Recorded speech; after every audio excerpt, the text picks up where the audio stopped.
பழனி முருகனை மாத்திரம் ஆண்டி வேஷத்துலயும் பாப்பாங்க.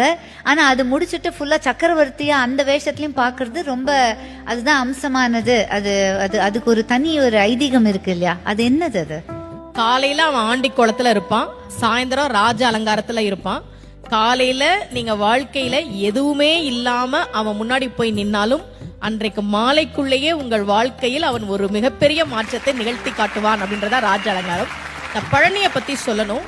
தமிழ்நாட்டுல முதல்ல ஒரு கோவில்ல தங்கத்தேர் வந்ததுன்னா அது பழனியில தான். அதை உருவாக்கியவர் ஒரு தனி நபர்.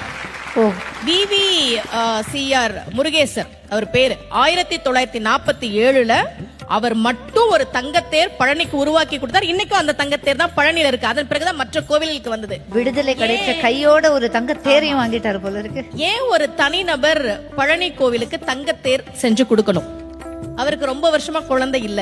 முருகன் கிட்ட, பழனி முருகன் கிட்ட மனமுருகி வேண்டார். இரட்டை ஆண் குழந்தை பிறந்ததால் நன்றி கடனாக அதை கொடுத்தார். அப்போ முருகன் கிட்ட நாம ஒரு விஷயம் கேட்டா கேட்டதை விட அதிகமாக கொடுக்கக்கூடியவன் முருகன் அப்படின்றது நமக்கு தெரியுது. 2 கையால நாம அவனை கும்பிட்டா அவனுடைய 12 கரங்களால் நமக்கு அவன் அருளை தரக்கூடியவன். பக்கரைவி சித்திரமணி பொற்கலனை இட்ட நடை பற்றி என்னும் முக்கிர துரகமும் நீப பக்குவ மலர்த்தொடையும் அக்குவடு பட்டொழிய பட்டுருவ விட்டருள் கைவடி வேலும் திக்கது மதிக்கவரு குக்குடமும் ரச்சை தரு சிற்றடியும் முற்றிய பன்னிருத்தோளும். தமிழ் இது முருகனே சொன்ன திருப்புகள்.